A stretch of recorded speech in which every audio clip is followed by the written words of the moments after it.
நான் வரும்போது என்னை தனியா விட்டுருக்கியா? ஐயா விஜயகாந்த் வரும்போது ஜெயலலிதா அம்மா, ஐயா கருணாநிதி 2 பேர் தான். நான் வரும்போது அவர் இருந்துட்டவள மக்கள் நல கூட்டணி. திருப்பி வந்த 19 எங்க அண்ணன் வந்து கமல் நின்றவள. என்னை சப்ஸ்டியூட்டா வச்சிருக்கான். நான் ஒரு துணை நடிகர் மாதிரியே நிறுத்திட்டான். போட்டியிட ஜெயல.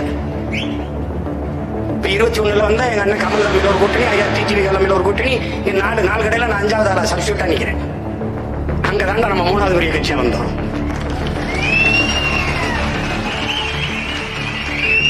அதுக்கப்புறம் கூட்டணி பிரதமர் வேட்பாளரே நம்மகிட்ட இல்ல. இங்க ஐயா ஸ்டாலின் அவர்கள் கூட்டணி, ஐயா எடப்பாடி அவர் கூட்டணி, தம்பி அண்ணாமலை அவர் எல்லா கட்சிகளையும் சேர்த்து பிரதமர் வேட்பாளராக மோடியை நிறுத்தி ஐயா மோடி அவர்கள் பிரதமர்னு ஒரு அணி. 4வதா நம்ம.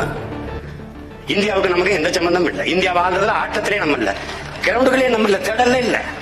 அது வேற நீங்க சின்னத்தை எடுத்துக்கிட்டு மைக்குன்னு ஒரு டொய்க்க கொடுத்தான். இந்த மைக்கும் இல்ல. அது அங்க போய் பார்த்தா சீப்பு மாதிரி இருக்கு, தலைவார சீப்பு மாதிரி இருக்குது.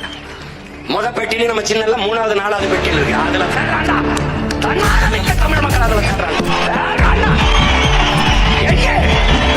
எங்கடா என் மகன் சீமானுடைய சின்னமங்கடா மைக் எங்கடா? எத்தனாவது பெட்டியில?